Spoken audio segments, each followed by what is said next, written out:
பல்லடம் வந்திருந்த பிரதமர் மோடியை ஜெர்மனி பாடகி கசாண்ட்ரா மேஸ் பெட்மேன் மற்றும் அவரது தாயார் ஆகிய இருவரும் சந்தித்து பேசினர். அப்போது தமிழ் பாடலை பாடகி பாடிய போது பிரதமர் மோடி வெகுவாக ரசித்தார். இந்திய மொழிகளில் ஆன்மீக பாடல்கள் பாடுவதை பாடகி கசாண்ட்ரா வழக்கமாக கொண்டுள்ளார்.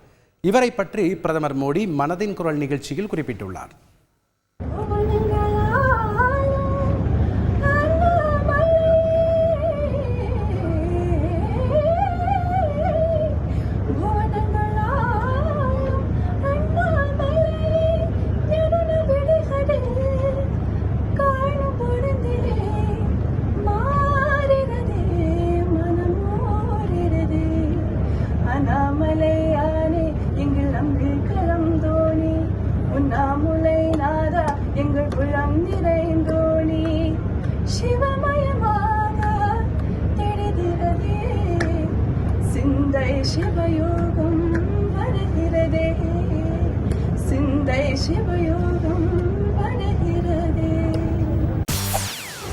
செய்திகளை உடனுக்குடன் தெரிந்து கொள்ள உடனே சப்ஸ்கிரைப் பண்ணுங்க.